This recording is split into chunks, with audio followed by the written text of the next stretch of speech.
بسم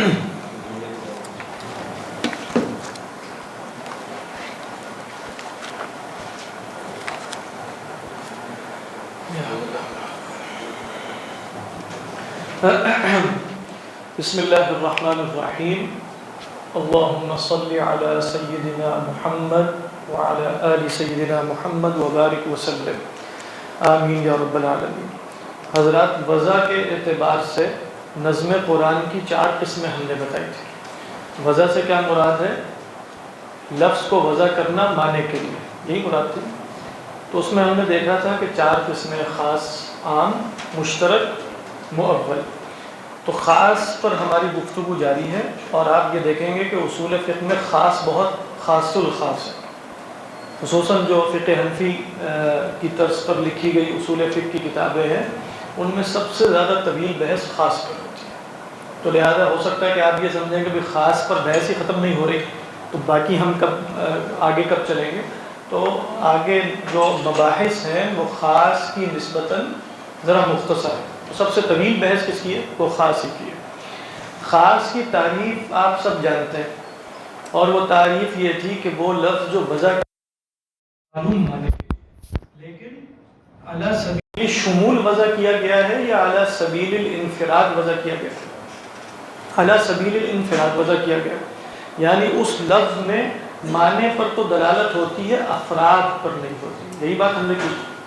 اس کے بعد کیا بات تھی کہ خاص کی 2 قسمیں تھیں۔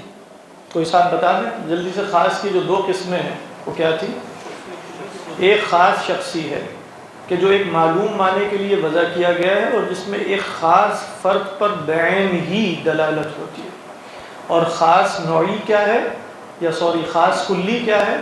خاص کلی وہ لفظ ہے جو معلوم معنی کے لیے وضع کیا گیا ہے، لیکن اس معلوم معنی کا انطباق ذہن میں بہت سے افراد پر ہو سکتا ہے۔ بات ہے، لیکن اس لفظ کے اندر افراد پر دلالت ہے نہیں، لفظ کے اندر نہیں۔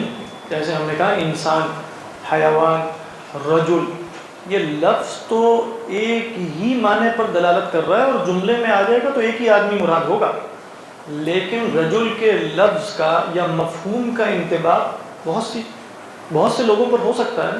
تو یہ کیا ہے؟ خاص کلی۔ خاص کلی کی مزید 2 قسمیں کیا تھیں؟ خاص نہیں، شخصی نہیں، خاص کلی کی مزید 2، خاص جنسی اور خاص نوعی، وہ بھی ہم دیکھ چکے ہیں۔ اب ہم آگے جا رہے ہیں۔ اس کے بعد ہم نے یہ دیکھا تھا کہ خاص کا حکم کیا ہے، یعنی جب ہم خاص کی تعریف پڑھ چکے، خاص کیا ہے اس کو اقسام میں تقسیم کر چکے، تو خاص جب آ جائے گا تو قرآن مجید میں یا حدیث میں، تو اس کا حکم کیا ہوگا؟ تو کیا ہم نے حکم دیکھا؟ حکم الخاص کیا ہے؟ 2 چیزیں ہم نے دیکھی اس میں۔ ایک چیز ہم نے یہ دیکھی کہ اس کی دلالت قطعی ہوتی ہے اپنے معنی پر، یعنی قطعی ہونے کا مطلب کیا ہے کہ اسے کسی بیان کی حاجت نہیں ہوتی، ٹھیک ہے؟ یہ دوسرا مطلب اسی کی وضاحت ہے کہ یدل علی معناه دلالۃ قطعیہ ولا یحتاج الی بیان، اور اسے بیان کی حاجت نہیں ہے۔ یہاں تک بات مکمل ہوگی۔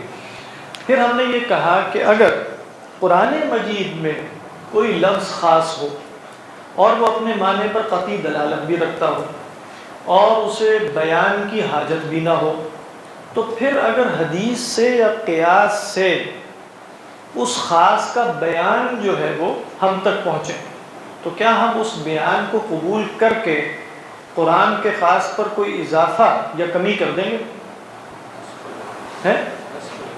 ہاں بالکل، یہ فراز صاحب نے صحیح بات کی، یعنی یہی اصطلاح، یعنی یہ نہیں ہم کہہ رہے کہ خاص پر کوئی اضافہ اور کمی ہو نہیں سکتی۔ ابھی پچھلے دنوں ایک صاحب کا مضمون میں نے پڑھا، ان کو یہ سمجھ میں آیا تھا کہ خاص پر جو ہے وہ اصول فقہ پر خامخواہ کی تنقید کرنے کے لیے نا، کہ ان کو سمجھ ہی نہیں آیا خاص کیا ہوتا ہے۔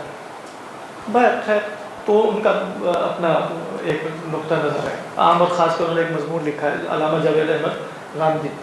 تو انہوں نے کہا کہ بھئی یہ احناف کا مسلک تو بالکل غلط، خاص تو قرآن مجید میں جب بھی آئے گا خاص پر اضافہ بھی ہو سکتا ہے، کمی بھی ہو سکتی ہے، اس لیے کیا ہے کہ خاص پر نہ اضافہ ہوتا ہے نہ کمی، نہ اسے بیان کی حاجت نہیں ہوتی۔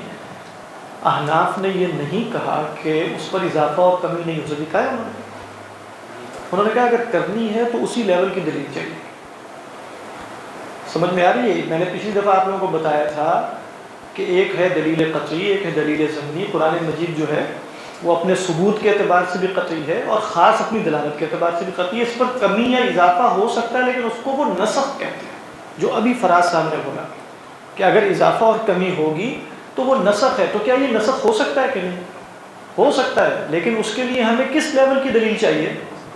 قرآن کے لیول کی دلیل چاہیے. تو قرآن کے لیول کی دلیل یا خود قرآن ہوگی یا پھر سنت متواترہ ہو.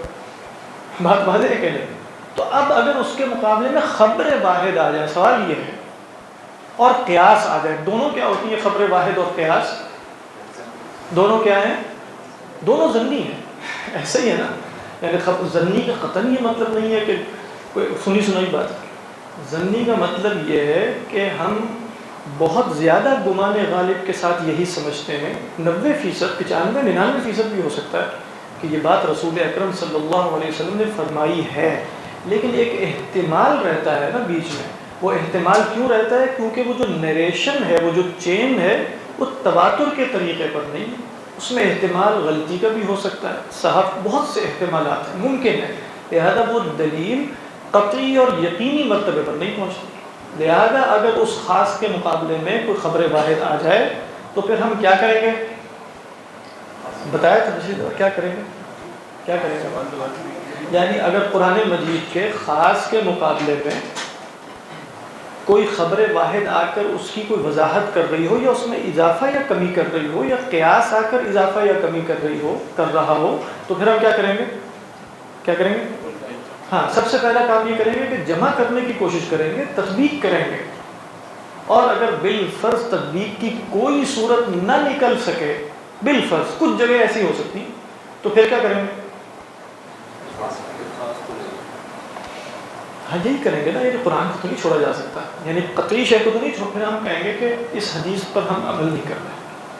بالفرض اگر کوئی ایسا مقام آ جائے تو کیا کہیں گے؟ اس حدیث پر ہم عمل نہیں کر رہے.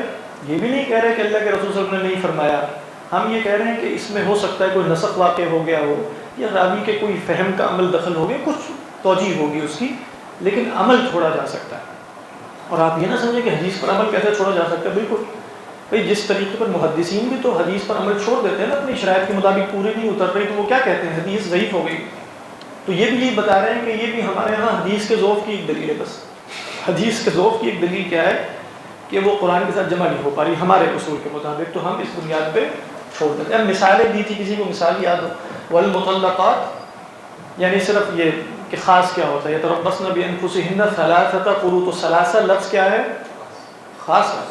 اسی طرح اللہ تعالیٰ نے فرمایا یا اب ثلاثہ سے مراد ثلاثہ ہی ہو سکتا ہے, 3.5, 3.25, 2.5 نہیں ہو سکتا. یا ایھا الذین آمنوا ارکعوا واسجدوا, تو اللہ تعالیٰ نے فرمایا ارکعوا. رکوع کا لغوی مطلب خاص ہے, یہ لفظ خاص ہے. رکوع لفظ خاص ہے نا, رکوع کا مطلب بھی طے ہے, وہ لغت میں بالکل واضح ہے. اب اگر حدیث آ کر یہ بتائے گی کہ نہیں اتنا نہیں ہونا چاہیے, اتنا ہونا چاہیے, یا اتنا ہونا چاہیے, یا طمانینت ہونی چاہیے. اب طمانینت جو ہے وہ رکوع کی ماہیت میں بھی داخل نہیں ہے. رکوع کی ماہیت, چلے آپ کہیں رکوع میں پورا جھکنا تو ہے, لیکن طمانینت اس کی ماہیت میں تو نہیں ہے نا, تو اضافہ ہو گیا نا. تو کہیں گے ہم جمع کر لیں گے. جمع کر لیا. کیا کہا کہ بھئی رکوع میں جو طمانینت ہے وہ واجب, لیکن رکوع کرنا کیا ہے؟ تو فرض ہے. تو بالکل ہر دلیل کو اس کا مرتبہ عطا کر دیا. اسی طرح قرآن مجید میں آیا کہ اللہ تعالیٰ فرماتے ہیں وَلْيَطَّوَّفُوا بِالْبَيْتِ الْعَتِيقِ, بیت العتیق کا طواف کرنا ہے. یہ مثال پچھلی دفعہ نہیں دی تھی. تو بیت العتیق کا طواف, طواف زیارت, اس کا ذکر ہے. طواف لفظ خاص ہے کہ عام ہے؟ خاص ہے. اور کون سا خاص ہے؟ شخصی ہے کہ کلی؟ کلی, ٹھیک ہے. ہاں, کون سا کلی ہے اس کو چھوڑیں, کیونکہ طواف ہمارے ہاں جو جائز طواف ہے وہ ایک ہی ہے, بس وہ ایک ہی طواف ہے. تو کیا بات بتا رہا تھا؟ ہاں, طواف کی ماہیت کیا ہے؟ چکر لگانا. طواف یطوف کا مطلب کیا ہے؟ چکر لگانا. اب اگر حدیث آ کر یہ بتائے کہ طواف بغیر وضو کے نہیں ہوتا, اللہ تعالیٰ نے قرآن میں کیا کہا تھا؟ وَلْيَطَّوَّفُوا بِالْبَيْتِ, بس طواف کا ذکر کیا. تو یہ اس خاص پر ایک اضافہ ہوتا ہے, ہو سکتا ہے. تو اب احناف کیا کہیں گے؟ جمع کرتے ہیں. جمع کرنی ہے. انہوں نے کہا طواف تو فرض اور رکن, طواف کیا ہے؟ فرض اور رکن ہے, لیکن وضو کرنا کیا ہے؟ واجب ہے. یعنی اگر کسی کا طواف رہ گیا تو اس کا تو حج ہی نہیں ہوا. بات ہے. طواف زیارت بھی جو ہے وہ ارکان میں شامل ہے. 2 ہی ارکان ہے نا, طواف زیارت اور وقوف عرفہ. اب کسی نے طواف زیارت نہیں کیا تو اس کا حج نہیں ہوا، لیکن طواف زیارت اس نے بغیر وضو کے کر لیا، بعد میں کیا کرے؟ دم دے گا، واجب رہ گیا، دم دیا اس نے، اس کا حج ہو گیا مکمل. یعنی اب بالفرض وہ طواف کے لیے گھسا اور وہ ابھی گھسا ہی کر کے وضو لیا. اب وہ کہے واپس جاؤں کیا کروں، لیکن پیسے والا آدمی ہے تو اس نے کہا چلو میں طواف تو کرتا ہوں، بعد میں جا کے 600 ریال کی قربانی کر لیں گے. کر سکتا ہے نا وہ. اس میں احناف نے یہ نہیں کہا کہ وضو کرنا ضروری نہیں ہے، واجب کا مطلب ضروری ہوتا ہے، لیکن انہوں نے جمع کیا. فرض کس کو قرار دیا؟ طواف کرنا فرض ہے، کیونکہ اللہ تعالیٰ نے فرمایا وَلْيَطَّوَّفُوا بِالْبَيْتِ الْعَتِيقِ، اور وضو حدیث میں آ رہا ہے، اس میں خاص پر اضافہ ہو رہا ہے تو ہم جمع کر لیتے ہیں، ہم خاص پر اضافہ نہیں کریں گے. خاص پر اضافہ کیا انہوں نے؟ نہیں کیا، کیونکہ خاص پر اضافہ کب ہوتا ہے؟ اگر اس کو فرض قرار دیتے ہیں تو پھر کہتے ہیں طواف کے ساتھ وضو فرض ہے، پھر اضافہ ہوتا ہے. انہوں نے اس کو فرض نہیں کہا، انہوں نے کیا کہا کہ وہ واجب. ٹھیک ہے، تو فرض اور واجب میں صرف اصطلاح کا فرق نہیں ہے بلکہ اس کے نتائج کا فرق بھی ہے.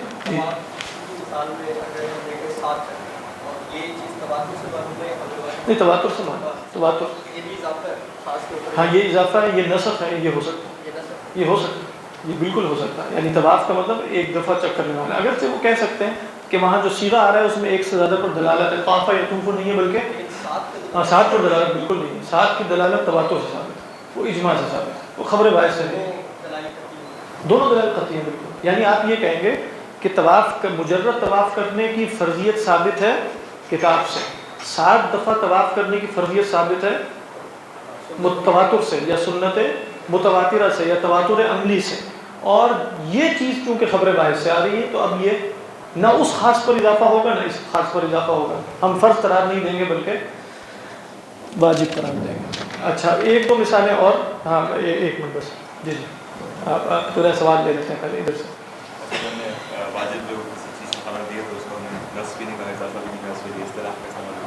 اس کے لیے اصطلاح واجب کی استعمال، یعنی واجب کا مطلب یہی کہ حدیث نے ایک شے کو حج میں الگ سے واجب کیا، لیکن اس کو ہم نے فرض کیوں نہیں کہا؟ وہ اسی وجہ سے کہ وہ خاص پر اضافہ ہو جائے، تو ہم نے اس کا مرتبہ فرض سے نیچے رکھا اور کہا کہ خبر واحد سے ایک طواف کے ساتھ ایک اور شے کی کا وجوب ثابت ہوا ہے. وہ وجوب کیا ہے؟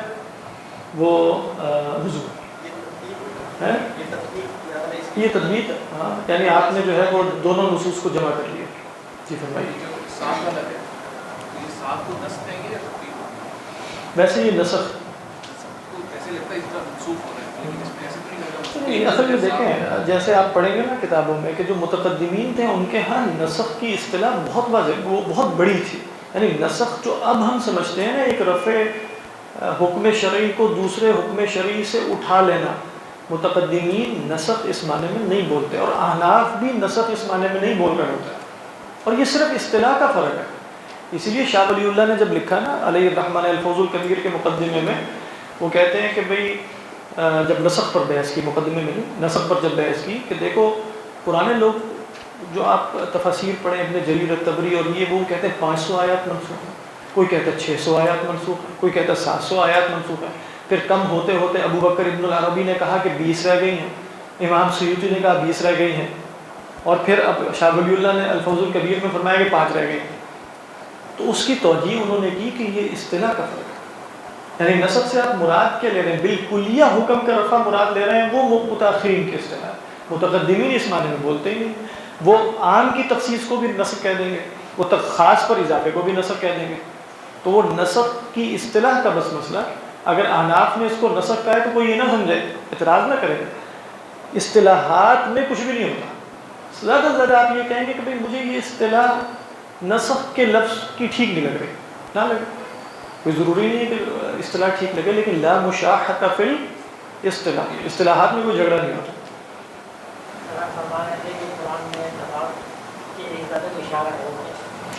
کیا ہاں، وہ میں بتا ہی رہا تھا کہ اس میں صیغہ جو آیا نا وہ طواف اور یطوف کی بجائے ہے وَلْيَطَّوَّفُوا، یعنی یتطوفوا، اس کے اندر کثرت کی طرف اشارہ ہے.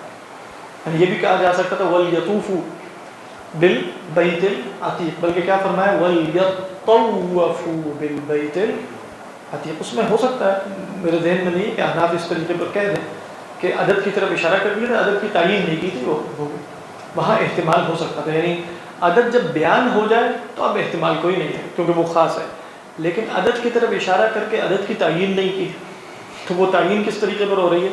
وہ رسول اللہ صلی اللہ علیہ وسلم کے عمل مبارک سے ہو گئی، واللہ اعلم۔ اچھا، اسی طریقے پر ایک دو مثالیں اور بھی ہیں، اس کے بعد ہم خاص کی اقسام پہ چلے جاتے ہیں۔ مثلا یعنی وَاسْتَشْهِدُوا شَهِيدَيْنِ مِن رِجَالِكُمْ، یہ اب میں کوئی اختلاف یہاں بیان نہیں کر رہا، بس صرف خاص کی مثالیں دے رہا ہوں۔ شہیدین آ گیا نا، تصنیع خاص ہو گیا ہے، اب تین نہیں ہو سکتے۔ جو نصاب اللہ تعالیٰ نے شہادت کا بیان کر دیا ہے حقوق مالیہ میں، وہ یہی رہے گا، شہیدین من رجالکم فإن لم یکونا رجلین فرجل وامرأتان، یہ سب خاص ہو گیا ہے، امرأۃ بھی خاص ہے، رجل بھی خاص ہے، امرأتان میں جو عدد کا مفہوم ہے وہ بھی خاص ہے، اب کوئی آ کے ہی نہیں کہہ سکتا کہ امرأتان سے مراد ایک بھی ہو سکتی ہے یا تین بھی ہو سکتی ہیں۔ یہ اللہ تعالیٰ نے فرمایا کہ یوصیکم اللہ فی اولادکم للذکر مثل حظ الانثیین، تو الذکر بھی خاص ہے، انثیین وہ بھی خاص ہے کیونکہ عدد پر دلالت کر رہا ہے۔ سب یہاں کوئی اجتہاد بھی نہیں ہوگا کیونکہ عدد کی دلالت کیا ہوتی ہے؟ قطعی ہوتی ہے، یہی رہے گا حکم۔ یہ نہیں کہا جائے گا کہ حالات بدل گئے ہیں، عورتیں باہر نکلنا شروع ہو گئی ہیں، عورتیں اب کفالت بھی کر رہی ہیں، وہ تو پہلے اس زمانے کے اعتبار سے حکم دیا گیا تھا، تو اب یہ ہونا چاہیے کہ مردوں کا حصہ آدھا رہ جائے، عورتوں کا ڈبل ہو جائے بالفرض، نہیں ہو سکتا۔ وہ دلالت اپنے مفہوم پر بالکل قطعی ہے، وہ نہیں کیا جا سکتا، اس میں کسی قسم کا تغیر، اس کو بیان کی بھی کوئی حاجت نہیں کہ آپ آ کر بیان کریں گے نہیں یہ حکم معلل ہے، اور کیونکہ آج کل یہ ہو رہا ہے، یعنی بعض فقہاء اس وقت موجود ہیں جنہوں نے کہا ہے کہ یہ حکم معلل تھا۔ معلل کا کیا مطلب ہے؟ خاص حالات کے مطابق تھا، لہذا اب وہ حالات بدل گئے تو کم از کم برابر حصہ تو ملنا چاہیے، برابر حصہ تو ملنا چاہیے۔ اسی طرح اور ایک اور مثال ہے قد علمنا ما فرضنا، یہ فقہ شافعی اور حنفی میں اختلاف والا ایک مسئلہ ہے۔ ما فرضنا، اللہ تعالیٰ فرماتا ہے قد علمنا ما فرضنا علیہم فی ازواجہم، ہم خوب جانتے ہیں کہ ہم نے ان کی بیویوں کے بارے میں ان پر کیا مقرر کیا، یعنی مہر دینا۔ ما فرضنا میں یہ فرض فعل ہے، فرض یفرض، فرض یفرض خاص ہے کہ عام ہے؟ خاص ہے، لفظ کے اندر کوئی افراد پر دلالت ہے؟ کوئی دلالت نہیں۔ فرض یفرض ایک خاص مفہوم کے لیے وضع کیا گیا، وہ مفہوم کیا ہے؟ کوئی شے لازم کرنا، مقرر کرنا، خاص ہے نا۔ اس خاص کی نسبت اللہ تعالیٰ نے کس کی طرف کی ہے؟ قد علمنا ما فرضنا، اس کا مطلب کیا ہے؟ مہر کی کوئی عقل مقدار طے ہونی چاہیے۔ اس خاص کا تقاضا کیا ہے کہ یہاں اللہ تعالیٰ نے جب فرض کی نسبت اپنی طرف کی ہے تو اس کو وہ کہتے ہیں تقدیر شرعی۔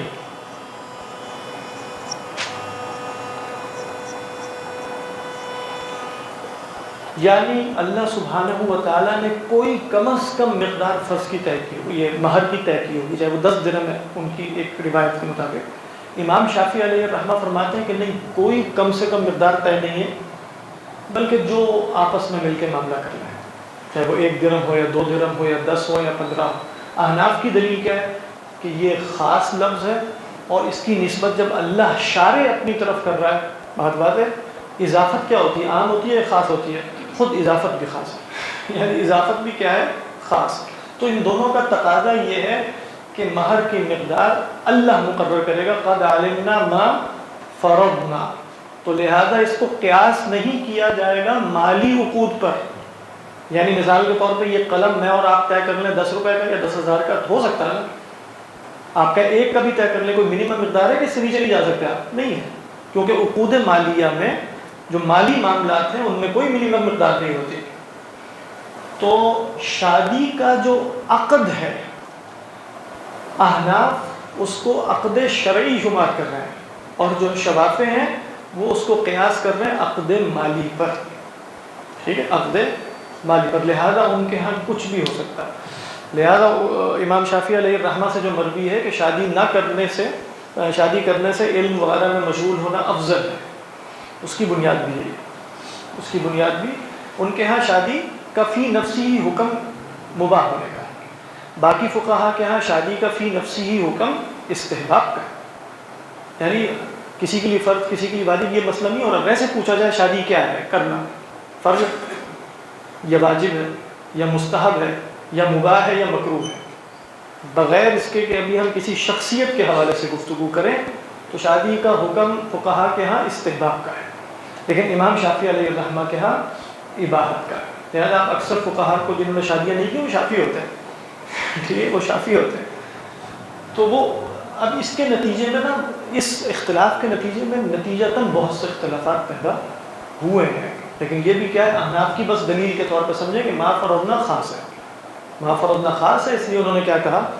کہ یہ عقد جو ہے وہ عقد شرعی ہے، اس میں کوئی منیمم مقدار مہر کی بھی طے ہوگی۔ اسی طرح آپ عام مثال اگر دینا چاہیں کہ میں آپ سے کہوں میرے لیے دمبا خریدو، ٹھیک ہے، آپ میرے لیے، میں نے آپ کو وکیل بنایا ہے کہ آپ میرے لیے دمبا خرید کے لائیں، اب آپ خرید کے لے آتے ہیں بکرا، ٹھیک ہے، تو آپ نے جو خرید و فروخت کی ہے وہ میری طرف سے نافذ ہوگی کہ نہیں، کہ میں آپ کا موکل تھا، میں نے آپ کو وکیل بنایا، نہیں نافذ ہوگی، کیوں؟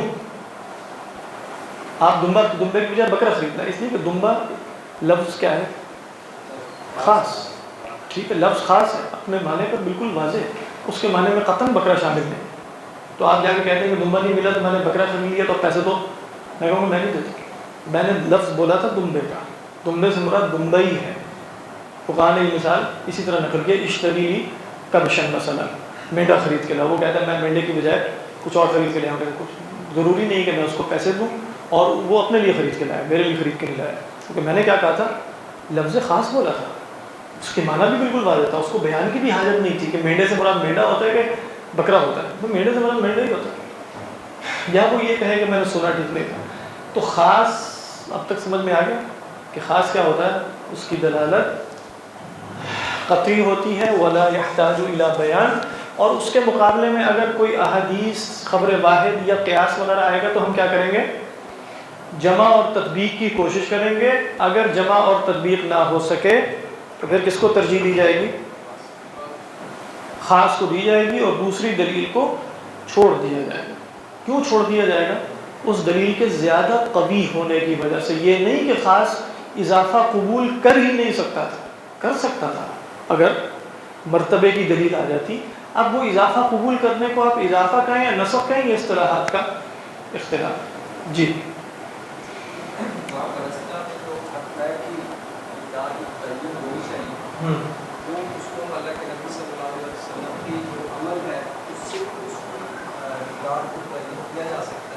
نہیں، وہ اصل میں وہ حدیث سے متعین کرتے ہیں احناف، کچھ دوسرے لوگ اس کو ضعیف کہتے ہیں، وہ ہے لا مہر اقل من 10 دراہم، 10 درہم سے کم سے کم مقدار متعین کرنے کا ہے، زیادہ سے زیادہ کوئی متعین نہیں، وہ تو اس سے تو کوئی طے نہیں ہو سکتی۔ ابھی ہم دیکھیں گے اللہ کے رسول صلی اللہ علیہ وسلم، بلکہ یہ بحث آنے لگی ہے، بلکہ ہم پہنچ رہے ہیں، خاص کی اقسام ہیں، کیا ہے؟ آپ کہیں گے خاص کی اقسام تو ہم پڑھ چکے ہیں، نہیں، خاص کی اقسام کا مطلب ہے آپ کو صرف یہ بتایا جا رہا ہے کہ امر بھی خاص ہی ہوتا ہے، نہیں بھی خاص ہی ہوتی ہے، ٹھیک ہے، مطلق بھی خاص ہوتا ہے، مقید بھی خاص ہوتا ہے، بس یہ خاص کی اقسام کا مطلب یہ ہے کہ اس کے مفہوم کا انطباق کن کن پر ہو رہا ہے، اس مفہوم کا انطباق کس پر ہو رہا ہے، یہ خاص ہے، یہ نہیں ہے، یہ کیا ہے، یہ مطلق ہے۔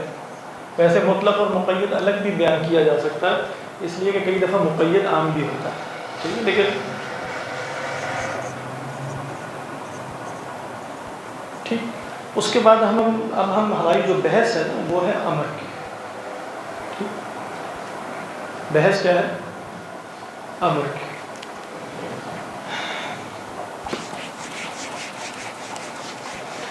آپ کہیں گے بھئی امر جو ہے، حکم جس کو آپ کہتے ہیں، اس کو ہم نے کہا خاص، اس لیے کہ امر جو ہے وہ ایک خاص معنی کے لیے وضع کیا گیا، ایک خاص معنی کے لیے وضع کیا گیا ہے امر کی تعریف کیا ہے، یعنی وہ خاص معنی کیا ہے جس کو آپ امر کہتے ہیں؟ تو انہوں نے کہا فقہا نے کہ لفظ، کیونکہ خاص کیا ہوتا ہے، وہ لفظ ہوتا ہے کہ معنی ہوتا ہے، لفظ ہوتا ہے، یعنی جب بھی آپ خاص اور عام کی بات کر رہے ہیں، خاص اور عام الفاظ کی صفات ہیں، معانی کی صفات نہیں ہے، اس لیے ہم نے دیکھا کہ خاص کے لفظ کا انطباق معنی کے اعتبار سے تو بڑی چیزوں پر ہو سکتا ہے، لیکن وہ لفظ خاص ہی رہے گا، کیونکہ معنی کو ہم عام اور خاص نہیں کہہ رہے بلکہ کس کو عام اور خاص کہہ رہے ہیں؟ لفظ کو. اس کو یوں کہا جاتا ہے کہ الخصوص والعموم من عوارض الالفاظ وليس من عوارض المعانی. اور بس تو یہ جو امر ہے یہ کیا ہے، اس کی تعریف کیا ہے؟ اس میں کافی کچھ طویل بحث ہے لیکن ہم انشاءاللہ بڑے مزیدار ہے، مختصر کریں گے. یہ لفظ ہے، لفظ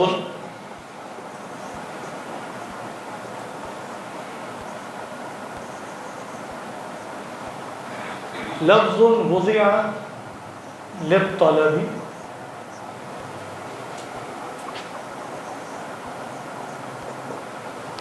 حتما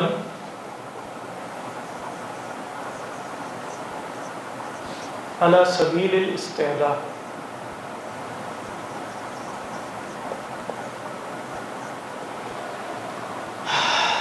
لفظ وضع للطلب حتما على سبيل الاستعلاء.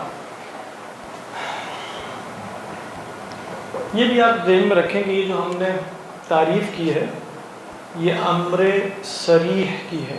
ابھی ہم دیکھیں گے ایک امر غیر صریح بھی ہوتا ہے، ایک امر غیر صریح بھی ہوتا ہے. امر صریح سے مراد وہ امر کہ جس میں معنی لفظ سے سمجھ میں آ رہا ہوتا ہے، اور غیر صریح وہ ہوتا ہے جس میں معنی لفظ سے سمجھ میں نہیں آتا. تو ابھی مثالوں سے بات واضح ہو جائے گی.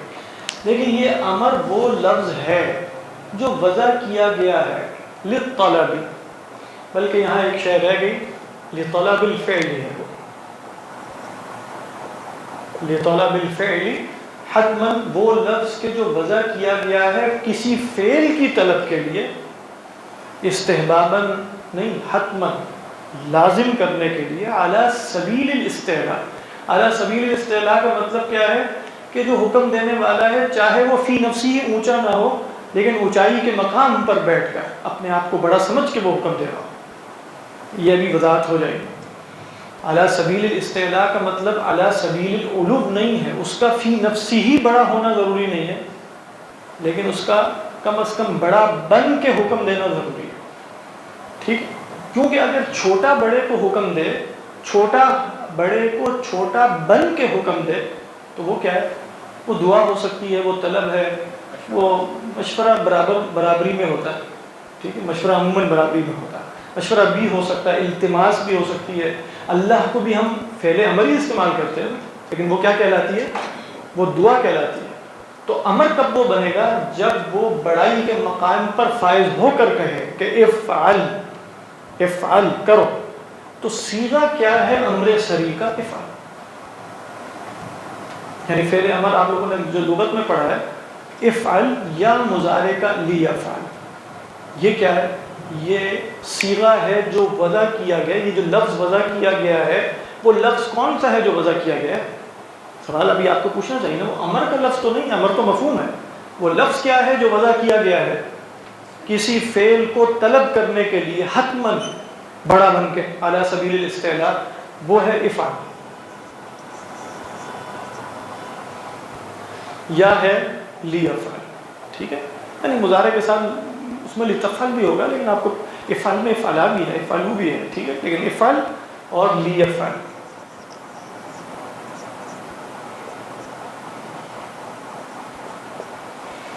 لیفعل بات واضح؟ یہاں تک کسی میں کوئی مسئلہ ہے؟ اچھا، وجوب صرف اس صیغے سے یا جو اس صیغے کے قائم مقام ہو، جو امر غیر صریح میں ہم دیکھیں گے اسی سے ثابت ہوتا ہے. وجوب کسی شے کا کس سے ثابت ہوتا ہے؟ امر سے. ابھی جو یہ کہہ رہے تھے نا احتشام صاحب، جو میں نے کہا تھا ابھی بتاتا ہوں، رسول اکرم صلی اللہ علیہ وسلم کے فعل سے ثابت نہیں ہوتا. افعال میں نہ عموم ہوتا ہے نہ افعال وجوب پر دلالت کرتے ہیں، عموم پر بھی نہیں کرتے. یعنی اللہ کے رسول صلی اللہ علیہ وسلم نے اگر ایک عمل کیا ہے تو کیا میرے لیے ہر وقت وہ عمل کرنا جائز ہے کہ نہیں؟ کچھ اور قرائن سے پتہ چلے گا کہ جائز ہے کہ نہیں. محض رسول اللہ صلی اللہ علیہ وسلم کے فعل سے پتہ نہیں چلے گا. احتشام صاحب، اگر آپ نے طے کرنا ہے کہ مہر کی کوئی شرعی مقدار کم سے کم طے کرنی ہے تو رسول اللہ صلی اللہ علیہ وسلم کے فعل سے آپ نہیں کریں گے کیونکہ آپ نے مہر فاطمہ مثلا اتنا دیا تو یہ کم سے کم مقدار طے ہو گئی. نہیں، فعل سے وجوب پر دلالت نہیں ہوتی. وجوب کس سے ثابت ہوتا ہے؟ محض امر سے، یا جو امر کے قائم مقام. یا جو امر کے قائم مقامی. بات سمجھ میں آ رہی ہے کہ نہیں؟ اہم بات ہے. کیوں اہم بات ہے؟ اس لیے کہ اللہ تعالیٰ نے قرآن مجید یا جو دین ہوتا ہے وہ کچھ چیزوں کو لازم کرنے کے لیے ہوتا ہے نا. تو آپ نے کہا لازم شے کیسے ہوتی ہے؟ تو ہم کہیں گے لازم شے ہوگی کہ وہ لفظ اس معنی پر دلالت کرے، اس معنی پر حتمی دلالت کرے، تو وہ تو خاص ہوتا ہے. اچھا تو پھر ہم نے کہا خاص امر خاص کی اقسام میں ہوگا. تو ہم نے کہا کہ افعل یا لیفعل ایک ایسا صیغہ ہے جو ایک خاص معنی کے لیے وضع کیا. وہ معنی کیا ہے؟ وہ یہ ہے. سمجھ میں آ رہی ہے کہ لطلب الفعل حتما علی سبیل الاستعلاء. یہاں تک بات واضح ہے. تو پھر آگے چلتے ہیں. مستحب کیا مطلب؟ وہ ابھی ہم دیکھیں گے. وہ مستحب جو ہے وہ فعل امر کی حقیقت نہیں ہوتی، وہ اس کا مجاز ہے.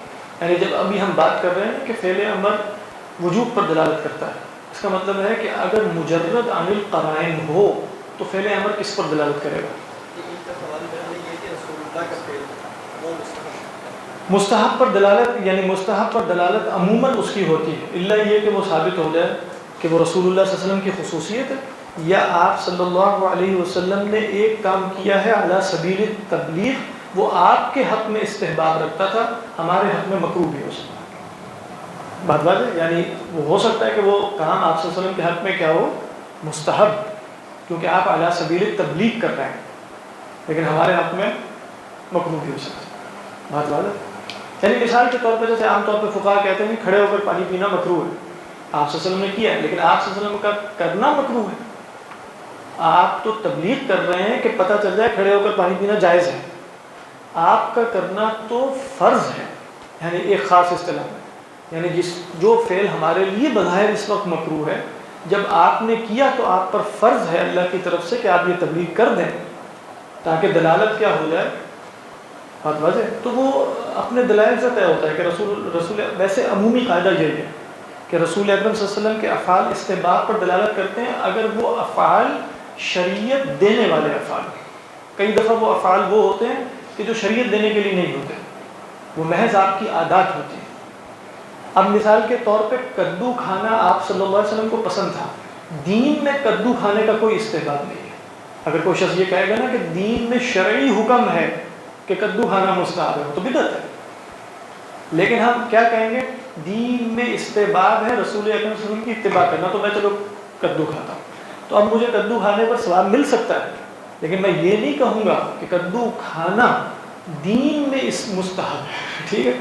تو یہ مستحب ہونا تو حکم شرعی ہے. حکم شرعی تو متعلق ہوگا نا آپ صلی اللہ علیہ وسلم کے ان افعال سے جو بحیثیت شریعت کیے گئے ہیں. سمجھ گئے؟ جیسے ازار بند یا دھوتی پہننا، یہ آپ صلی اللہ علیہ وسلم نے ساری زندگی پہنی ہے، لیکن کیا آپ اس کے ساتھ یہ حکم متعلق کر سکتے ہیں کہ وہ شریعت میں مستحب ہے؟ نہیں کر سکتے. ہاں آپ یہ کہیں گے کہ اگر کوئی شخص اللہ کے رسول صلی اللہ علیہ وسلم کی محبت میں یہ کام کرتا ہے تو وہ ثواب پائے گا. کس بات پر پائے گا؟ دھوتی پہننے پر یا رسول اکرم صلی اللہ علیہ وسلم کی محبت کی جو نیت تھی اس پر، کیونکہ وہ فی نفسی ہی عمل تو بس عادات میں سے تھا.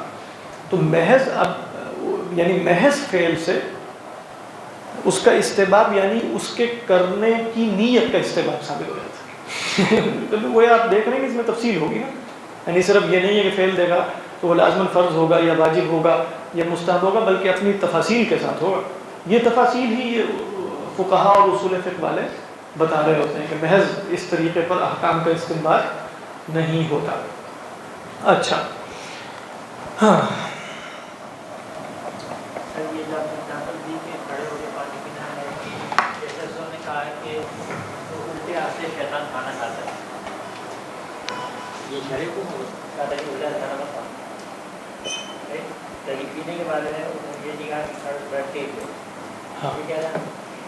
یعنی کہا ہے ویسے، لیکن خود کھڑے ہو کر آپ نے پی کے دکھا دیا، تو اس کا مطلب یہ ہوا کہ وہ حکم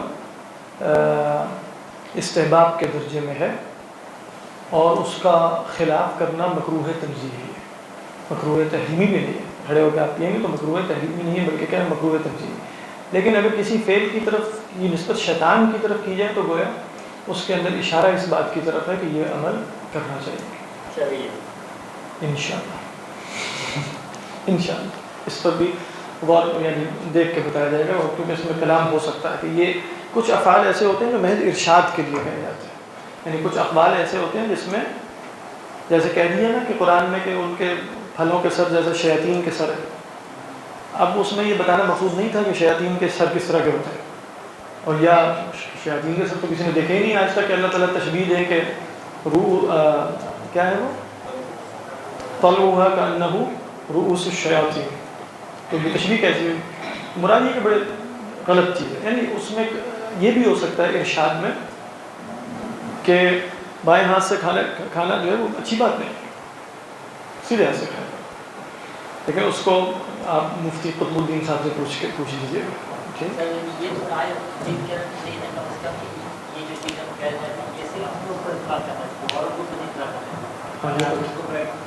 ہاں مطلب اس میں یہ ہے کہ شیطان بائیں ہاتھ سے کھاتا ہے، اس کا یہ مطلب نہیں کہ جو بائیں ہاتھ سے کھاتا ہے وہ شیطان ہے، ٹھیک ہے؟ ہاں بالکل یہی بات ہے، یعنی یہ اہم بات ہے، یعنی حدیث کو بھی غلط لوگ سمجھ لیتے ہیں نا، مطلب وہ کہیں کہ ان الشیطان یأکل بشمالہ، تو یہ آپ صلی اللہ علیہ وسلم روکنے کے لیے کہہ رہے ہیں، لیکن اس کا مطلب یہ نہیں کہ آپ نعوذ باللہ اس کو شیطان کہہ رہے ہیں، کیونکہ ان الشیطان یأکل بشمالہ یہ جملہ کیا یہ درست ہے کہ من یأکل بشمالہ فہو شیطان؟ غلط، سیدھی سی نہیں بات سمجھ میں آ رہی ہے، منطقی اعتبار سے اسٹیٹمنٹ غلط ہوگی نا، یعنی اگر کہا جائے کہ گدھے کے 2 کان ہوتے ہیں، ٹھیک، تو پھر اس کو آپ الٹ کر کے دیکھ لیں تو کیا بنے گا؟ یہ اسی طرح کی اسٹیٹمنٹ، یعنی گدھے کے 2 کان ہوتے ہیں، تو ان الشیطان یأکل بشمالہ، تو اس کا قطعاً یہ مطلب نہیں ہے کہ جو بھی بائیں ہاتھ سے کھا رہا ہے شیطان ہو، تو کیونکہ شیطان بائیں ہاتھ سے کھاتا ہے، نہیں، اس کا یہ قطعاً مطلب نہیں، لیکن یہ روکنے کا ایک طریقہ، یہ اس فعل سے روکنے کا ایک طریقہ کہ اچھی بات نہیں ہے، اچھی بات نہیں کہ تم یہ کام کرو، ہاں یوں کر لیں کہ اس طرح تو شیطان کرتا ہے ٹھیک، یہ نہ کہیں گے شیطان تم ہو۔ اچھا اگلی بات یہ تھی، یہ صرف سن لیں، میں دکھ نہیں رہا کہ بھئی امر کو آپ کو خود سمجھ میں آ گیا اس ڈیفینیشن سے کہ امر کی کچھ شرائط ہوگی، وہ شرائط کیا ہے؟ وہ شرائط یہ ہے کہ وہ لفظ ہوتا ہے وہ کوئی اشارہ اور فعل نہیں ہوتا، یہ بھی میں نے آپ کو بتا دیا، یعنی وجوب کیسے ثابت ہوگا؟ لفظ سے ثابت ہوگا، اشارے سے نہیں ہوگا کہ یوں کر کے کام کر، نہیں، اس سے وجوب ثابت نہیں ہوتا، لفظ سے ہوتا ہے، فعل سے ہوگا، ابھی تو بتایا فعل سے بھی وجوب ثابت نہیں ہوگا، بلکہ کس سے ہوگا؟ لفظ سے ثابت ہوگا۔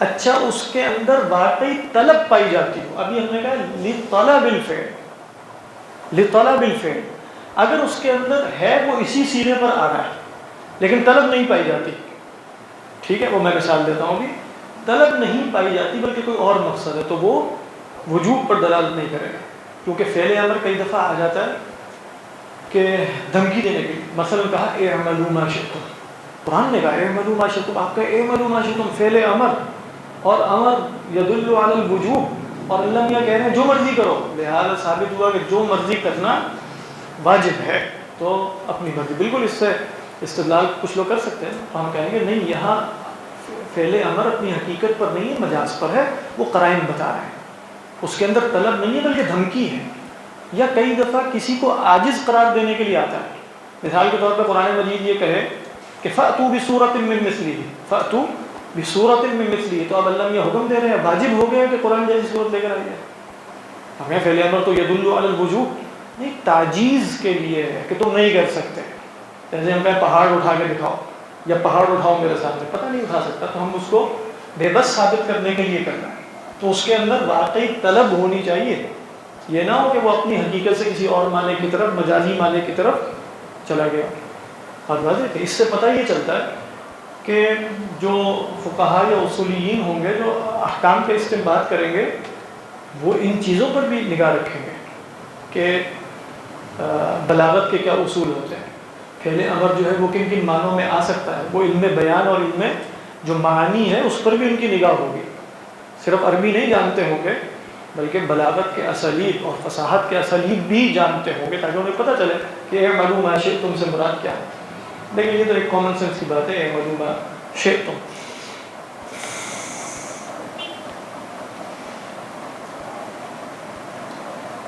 یہاں اسی طرح فقہا نے مثال دی ہے کہ وہ یہی صیغہ ہونا چاہیے یا اس صیغے کے قائم مقام. اگر مثال کے طور پر میں آپ سے کہوں اريد منك ان تكتب، کیا یہ دلالت کرتا ہے امر پر؟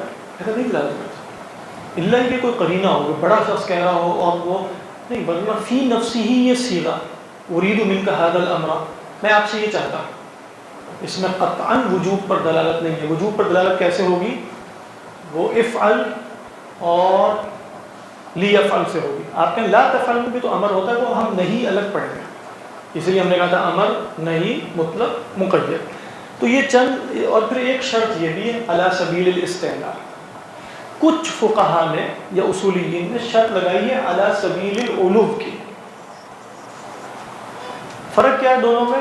سبیل الاستعلاء میں اس کا بلند ہونا ضروری نہیں ہے، ٹھیک ہے، فی اعلی سبیل العلو میں فی نفسی ہی اس کا مرتبہ بلند ہونا بھی ضروری ہے. لیکن فقہا نے کہا کہ زیادہ قوی بات یہی ہے. بس کئی دفعہ چھوٹا بھی بڑے کو حکم دے رہا ہوتا ہے، درخواست نہیں کر رہا ہوتا، حکم دے رہا ہوتا ہے. کیوں؟ اپنے آپ کو اس وقت کچھ سمجھ رہا ہے، ٹھیک ہے. تو امر کی حقیقت میں اس کا فی نفسی ہی بڑا ہونا ضروری نہیں ہے، اس کا محض اپنے آپ کو بڑا سمجھنا ضروری ہے. ہاں خدا کی طرف سے حکم آئے گا تو وہ تو لازماً اعلیٰ سبیل العلو بھی ہوتا ہے. اس وقت ہم خدا کی طرف سے حکم پر بحث نہیں کر رہے ہیں، ہم اس وقت کوشش یہ کر رہے ہیں کہ صیغہ امر کی حقیقت دیکھیں وہ کیا ہوتا ہے، ٹھیک ہے. تو اعلیٰ سبیل استعلاء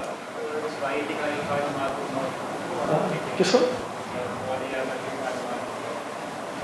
ہاں وہ تو بالکل درخواست افعل ما تؤمر. ہاں حضرت اسماعیل علیہ السلام نے جو فرمایا حضرت ابراہیم، بالکل وہ درخواست ہے، وہ فعل امر نہیں. جیسے ہم اللہ تعالیٰ سے فرماتے ہیں یا اللہ انصرنا، ہے تو فعل امر ہی، انصرنا، لیکن وہ درخواست ہوتی ہے، وہ دعا ہے. اچھا، اس کے بعد دیکھیے اگلی بحث یہ ہے، یہاں تک بات سمجھ میں آ گئی نا، یہ امر سری ہے، کوئی اشکال نہیں تھا اس میں، سمپل سی بات ہے. لیکن میں دیکھ رہا ہوں کہ لوگ جو ہیں وہ اس وقت اب تھک چکے ہیں، وہ سمجھ نہیں آ رہی.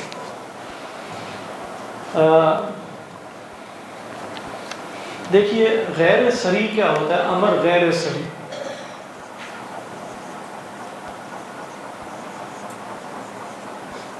لیکن امر سری میں ہمیں اس لفظ جو افعل اور لیفعل ہے، اگر ہم کہیں وہاں وجوب مراد نہیں ہے تو کوئی دلیل چاہیے ہوگی نا، قرینہ چاہیے ہوگا.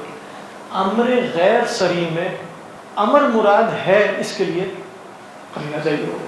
بات واضح ہے، یعنی کچھ قرائن چاہیے ہوں گے جس سے پتہ چلے گا. یعنی مثال کے طور پہ اللہ تعالیٰ فرماتے ہیں وَمَن يَعْصِ اللَّهَ وَرَسُولَهُ فَإِنَّ لَهُ نَارَ جَهَنَّمَ خَالِدِينَ فِيهَا.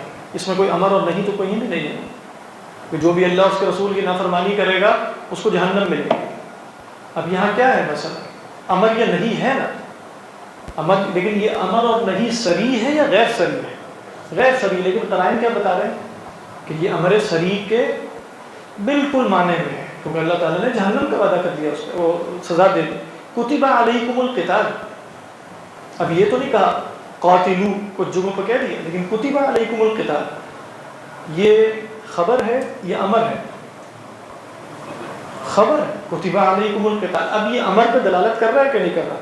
کر رہا ہے، لیکن یہ سری ہے یا غیر سری ہے؟ غیر سری.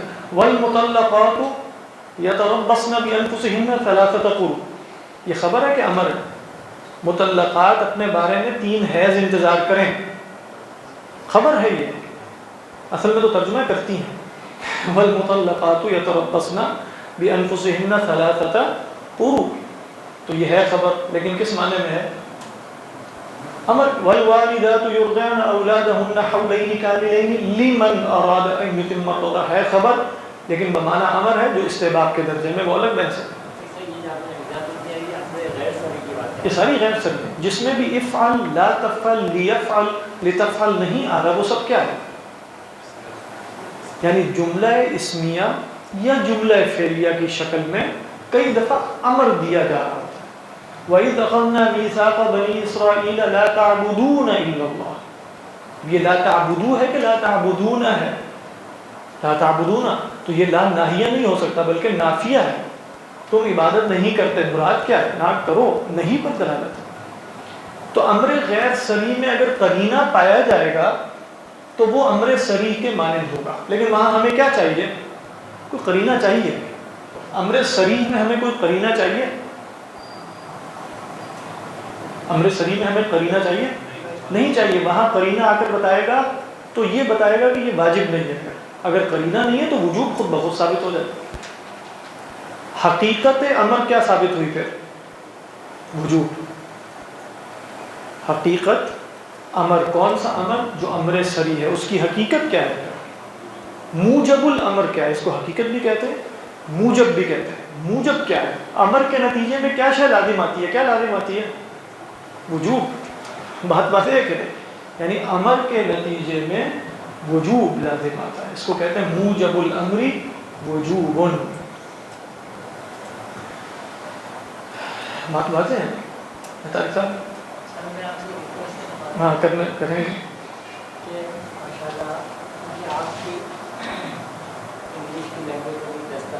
اچھا، یہ تو مجھے بھی، میرے لیے بھی خبر امر ہے کہ خبر ہے، یہ مجھے نہیں پتا امر سری ہے یا غیر سری ہے. اچھا آگے امر آ رہا ہے اس پر نہیں، اس امر کی بنا ایک خبر پہ، اگر وہ خبر فی نفسی ہی درست نہ ہو تو وہ امر بھی غلط ثابت ہو جائے گا. جی فرمائیے.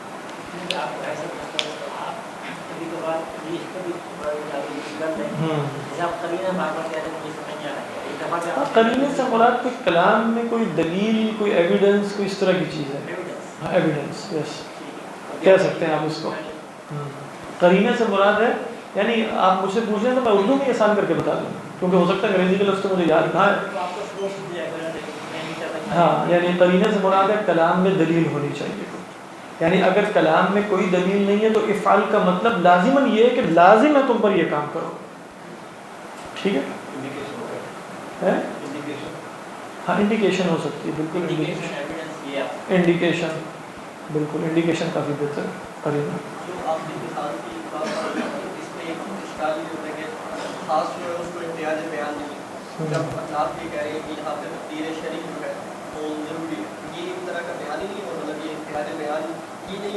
نہیں اصل میں بیان کی حاجت تو اس وقت ہوتی نا کہ جب کوئی اماؤنٹ دی گئی ہوتی اور اس پر پھر کہا جاتا کہ بیان ہے کہ نہیں.